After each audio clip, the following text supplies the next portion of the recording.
Hello, everybody. It's Cody at Cody's Reading Time, and I'm starting in on the first story out of the Chinese fairy book. I'm looking forward to getting started in on this one and uploading new stories out of this one regularly for all of you. The first story is the a nursery fairy tale, and it's called Women's Words Part Flesh and Blood. And I hope you enjoy it. Please subscribe if you enjoy my narrations, and I upload new stories every single day on my channel. There's always going to be something new to listen to. All right, let's get started. Here we go. Women's Words Part Flesh and Blood. Once upon a time there were two brothers who lived in the same house, and the big brother listened to his wife's words, and because of them fell out with the little one. Summer had begun, and the time for sowing the high-growing millet had come. The little brother had no grain, and asked the big one to loan him some, and the big one ordered his wife to give it to him. But she took the grain, put it in a large pot, and cooked it until it was done. Then she gave it to the little fellow. He knew nothing about it, and went and sowed his field with it. Yet, since the grain had been cooked, it did not sprout. Only a single grain of seed had not been cooked, so only a single sprout shot up. The little brother was hard-working and industrious by nature, and hence he watered and hoed the sprout all day long. And the sprout grew mightily like a tree, and an ear of millet sprang up out of it like a canopy, large enough to shade half an acre of ground.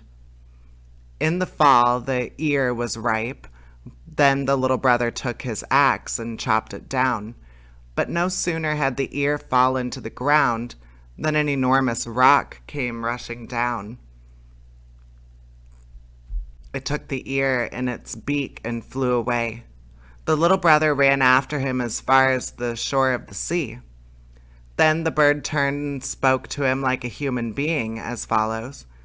You should not seek to harm me. What is this one ear worth to you? East of the sea is the Isle of Gold and Silver. I will carry you across. There you may take whatever you want and become very rich. The little brother was satisfied and climbed on the bird's back, and the latter told him to close his eyes. So he only heard the air whistling past his ears, as though he were driving through a strong wind, and beneath him the roar and surge of flood and waves. Suddenly the bird settled on a rock. Here we are, he said. Then the little brother opened his eyes and looked about him, and on all sides he saw nothing but radiance and shimmer of all sorts of white and yellow objects. He took about a dozen of the little things and hid them in his breast. Have you enough? Asked the rock. Yes, I have enough, he replied. That is well, answered the bird. Moderation protects one from harm. Then he once more took him up and carried him back again. When the little brother reached home, he bought himself a good piece of ground in the course of time, and became quite well-to-do. But his brother was jealous of him and said to him harshly, Where did you manage to steal the money? So the little one told him the whole truth of the matter. Then the big brother went home and took counsel with his wife. Nothing easier, said his wife. I will just cook grain again and keep back one seedling so that it is not done. Then you shall sow it, and we will see what happens. No sooner said than done, and sure enough, a sprout shot up, and sure enough, the sprout bore a single ear of millet. And when harvest time came round, the rock again appeared and carried it off into his beak. The big brother was pleased, and ran after him, and the rock said the same thing he had said before, and carried the big brother to the island. There the big brother saw the gold and silver heaped up everywhere. The largest pieces were like hills, the smallest ones were like bricks, and the real tiny ones were like grains of sand. They blinded his eyes. He only regretted that he knew of no way by which he could move mountains. So he bent down and picked up as many pieces as possible. The rock said, "Now you have enough. You will overtax your strength."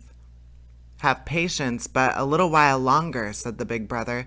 "Do not be in such a hurry. I must get a few pieces more." And thus time passed. The rock again urged him to make haste. "The sun will appear in a moment," said he, "and the sun is so hot it burns human beings up here." "Wait just a little while longer," said the big brother. But that very moment a red disk broke through the clouds with tremendous power. The rock flew into the sea, stretched out both its wings, and beat the water with them in order to escape the heat. But the big brother was shriveled up by the sun. And that is the end of the story. I hope you enjoyed it. I will be reading more stories out of the Chinese fairy book. And please subscribe. I upload new stories to my channel every single day. There's going to be something new to listen to all the time. All right. Take care, everybody. Bye-bye.